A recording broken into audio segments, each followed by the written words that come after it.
professionals as deep state, calls for prison for a political opponent, and tries to sic DOJ on a potential witness against him. Beyond abnormal, dangerous. Yeah. Well, in November 2016, the president began his attack on the intelligence community. He continued his attack on the Department of Justice, on the judiciary. And today we see he continues that attack and says that the Justice Department should be used against his political enemies. I've been playing a game called Where in the World is Paul Ryan for about the last 6 months, and I haven't found him yet, because I think the Republican Party is in real danger here.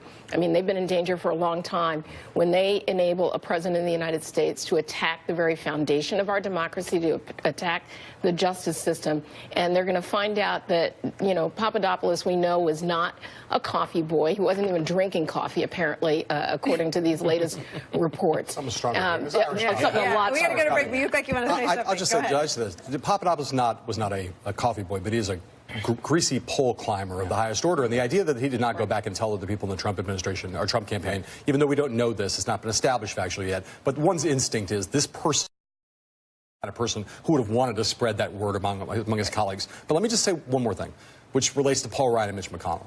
It's not 6 months.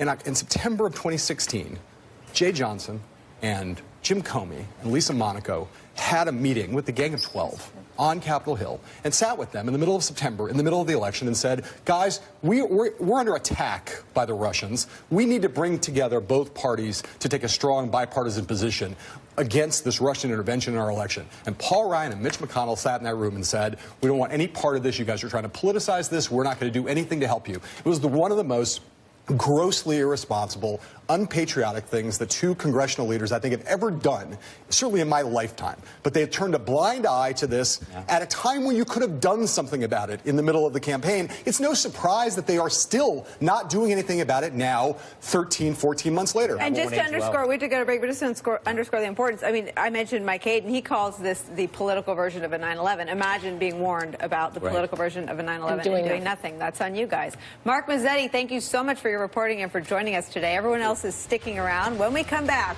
bracing for impact, Republicans staring down a grim reality of the upcoming midterm elections, acknowledging publicly that a Democratic wave is possible. Also ahead, if Donald Trump acts like he has no idea what a president is supposed to do, it's because he doesn't. Some amazing new reporting about the degree of Donald Trump's ignorance about the office he holds and his addiction to the spotlight.